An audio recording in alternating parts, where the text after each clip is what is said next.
Olá, vamos dar continuidade aqui à nossa explicação a respeito das funções psíquicas e agora nós vamos falar a respeito da consciência.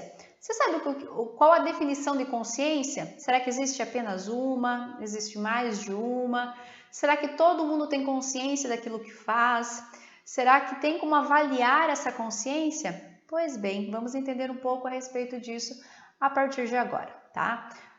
Existem definições de consciência. Então, vou trazer aqui pelo menos umas 3 para nós compreendermos um pouquinho mais a respeito disso.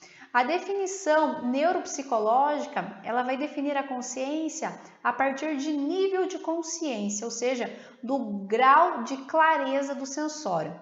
Já a definição psicológica, ela vai compreender a consciência como o todo da vida psíquica momentânea, tudo o que se toma conhecimento, o que se sente. Já a definição ético-filosófica vai dizer ali que é o conhecimento de seus deveres éticos e também de assumir responsabilidades, direitos e deveres concernentes a essa ética, tá? Então, em psicopatologia, a consciência ela pode ser encarada sob 2 aspectos, que é o aspecto subjetivo e o aspecto objetivo. No aspecto subjetivo, é compreendido ali como propriedades do fenômeno por serem conhecidos do homem, ok? Já no aspecto objetivo, o conteúdo refletido na subjetividade é sob a forma então de percepções, de representações e de conceitos, ok? Então são a partir dessas 3 formas. O mundo externo ele vai alimentar a consciência através dos seus sentidos, ok? E as sensações dentro, né, pensando nesse contexto, as sensações sinestésicas, elas vão nos orientar sobre o nosso próprio corpo, perfeito? Quais são as propriedades da consciência? Nós temos pelo menos 2, que é a continuidade, que são as experiências do passado, que vão se juntando às do presente, ok? Assim sucessivamente. E a mudança constante, que é tudo aquilo que vai se dissolvendo e ao mesmo tempo se reconstruindo conforme a nossa fase de desenvolvimento humano, ok? Qual o papel de coordenação e de síntese da atividade psíquica no ser humano? A consciência do eu, a consciência dos objetos, ok? Então, não existem, deixei isso muito claro, muito destacado aí no seu material, que não existem funções intelectuais, afetivas e volitivas independentes do contexto da vida psíquica, ok? Eles são interdependentes e mutuamente influenciáveis. E em diferentes graus de vigilância, eles vão denotar diferentes graduações da consciência. Muito bem? Tem uma frase aqui que eu deixei até separada, que está lá no livro do Paim, tá? Ele traz assim que na consciência e na inconsciência não se trata ali de qualidades absolutas e modificáveis, senão que constituem os extremos de uma escala de vivências, dentro da qual podem dar-se conteúdos psíquicos em todas as gradações, tá? De claridade e também de penumbra. Perfeito? Boa essa frase, né? Agora pensando o estado ou o nível da consciência.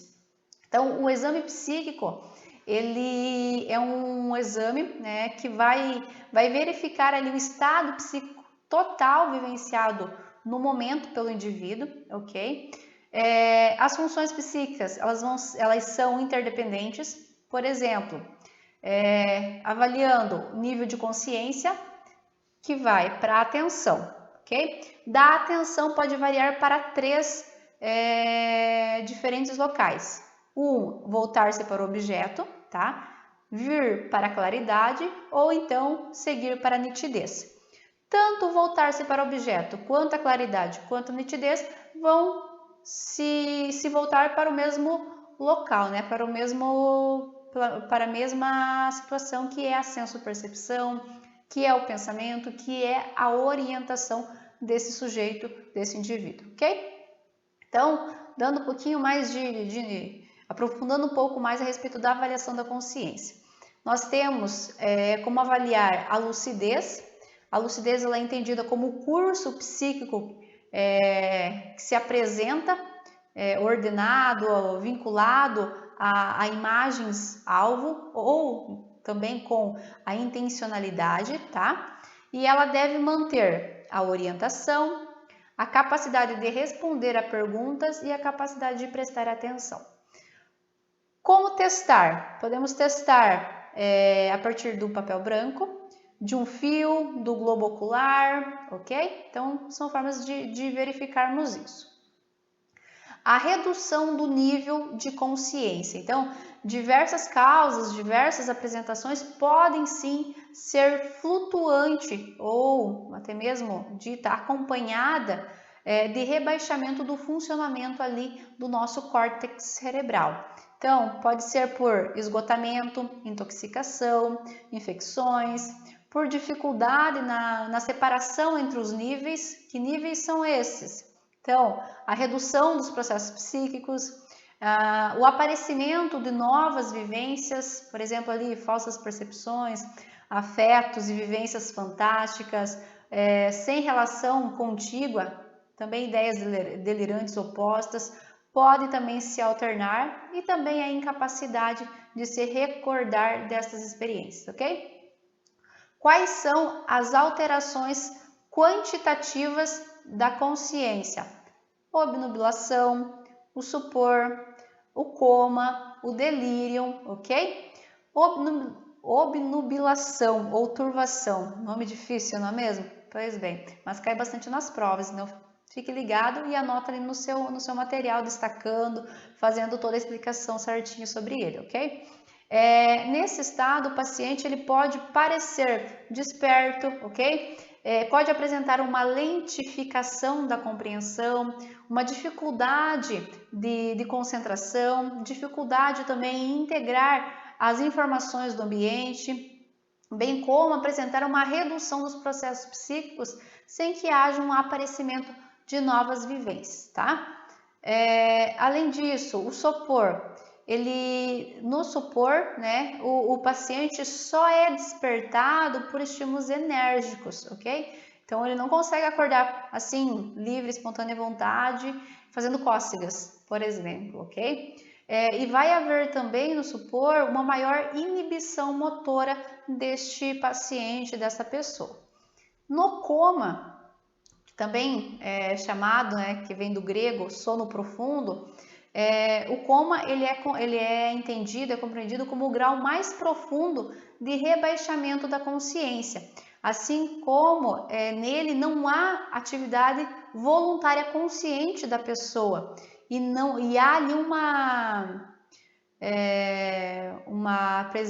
a preserva ali do funcionamento vegetativo, então como se a pessoa estivesse vegetando no mesmo, sem trazer nenhum tipo de reação. Já no delírio, também considerado, chamado de síndrome confusional aguda, ocorre o rebaixamento, tá? Leve a moderado da consciência. Também é percebível, né? Se percebe um rebaixamento, ou melhor, se percebe uma desorientação em relação ao tempo e ao espaço, tá? Uma dificuldade de concentração, apresenta também ansiedade, agitação ou até mesmo uma lentificação psicomotora nesse indivíduo. É possível apresentar ali ilusões ou alucinações, quase sempre de modo visual, ok? Então, assinale isso, deixe bem destacado para você não esquecer.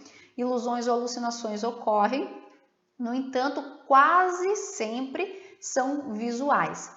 E o estado onírico ali, que é um estado semelhante a um sono, podendo apresentar alucinações visuais intensas, tendo ali um caráter até mesmo cênico, ok? Quais são as alterações qualitativas da consciência? Então, são alterações focais ou do conteúdo da consciência, ok? Há um estreitamento do campo da consciência. Para além disso, há uma focalização com hipervigilância e um aumento da luminosidade de certas vivências e quase sempre há algum grau de rebaixamento do nível de consciência, ok? Muito bem. O sono, né? Quem não conhece o sono? Isso é um estado que nós vivenciamos ao longo do nosso dia, não é mesmo? Então, o sono sincronizado, que é o dito sono não REM, ele é formado por 4 estágios, tá? E ocorre ao longo dele uma diminuição da atividade simpática e também o aumento relativo da atividade parasimpática. Já no sono desincronizado, ou também dito sono REM, percebe-se uma instabilidade, tá, do SNA, há também movimentos rápidos dos olhos e uma contração de grupos musculares, além do que é o momento, o estágio do sono no qual nós sonhamos, ok? Então, os sonhos são uma característica desse sono REM, perfeito? Quais são os estados intermediários da consciência?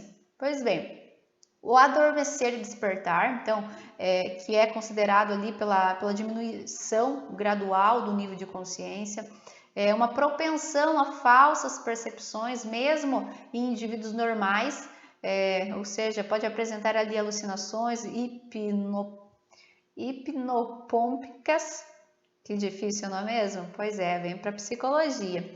E hipnagógicas, ok?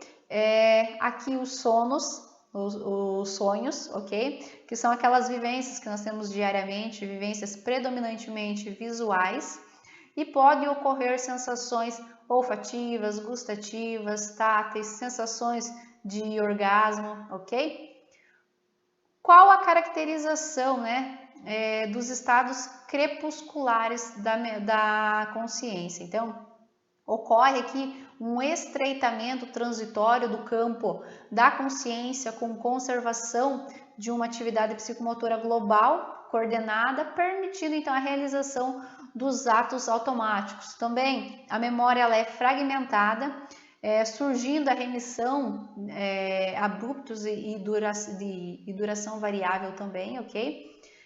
Assim como a aura, que precede ali as crises epilépticas, a transição para a inconsciência com o estreitamento da consciência e desaparecimento do mundo exterior e o aumento da luminosidade de vivências interiores e sensações, ok? Quais são as alterações da consciência do eu? O êxtase, tá? A transformação do eu, o transitivismo, a possessão, a convicção da inexistência do eu, perfeito? A êxtase, então, é o sentir-se fora de si, um desaparecimento do eu individual substituído por uma difusão com o meio, ok? Vivenciado em experiências religiosas muito comuns, ok? Acompanhado de alterações corporais, como a imobilidade, o mutismo, a percepção sensorial confusa, os movimentos respiratórios e batimentos cardíacos diminuídos, extremidades frias, ok? A transformação do eu. Então, é um sentimento ali de transformação íntima e interna, como se fosse uma metamorfose de pensamentos e sentimentos. E há a perda ali da sua própria identidade, ok? Então, muito bem. Agora vamos falar a respeito do transitivismo. O transitivismo, ele é um sentir-se transformado em outra pessoa. Okay? Então, é como se fosse um desaparecimento da relação entre o corpo e os objetos do meio exterior, ok? Além disso, a possessão. A possessão é um sentir-se possuído por entidades sobrenaturais, é um sentimento de desdobramento da personalidade e vai se manifestar no delírio de possessão. Então, vai apresentar-se em pessoas religiosas ou até mesmo que não são religiosas, ok? a convicção da inexistência pessoal. Então, a convicção da inexistência do próprio corpo, ou até mesmo de certos órgãos, ou de que o inferno não se encontra vivo, ok? E há um aniquilamento da própria corporalidade, perfeito? O valor semiológico. Então, são transtornos mentais, ok? Sintomáticos. Então, são sintomas de quadros clínicos. Por exemplo, a obnubilação, que nós falamos anteriormente, o delírio, que acompanham quadros infecciosos e ou agudos, ok? O uso abusivo de álcool, então vai apresentar ali obnubilação acentuada, delírio acompanhado também de sintomas psicóticos, a epilepsia, então que é a supressão rápida da consciência, a esquizofrenia, que são as alterações da consciência do eu, ok? Encarceramento também, que são aquelas reações vivenciais anormais, a obnubilação, a desorientação, a intranquilidade, ok? Muito bem. Compreendemos agora a respeito da consciência. Então, na próxima aula a gente fala, continua falando sobre as funções psíquicas, mas vamos para o próximo tema a respeito dele. Perfeito? Muito bem. Aguardo você e até mais.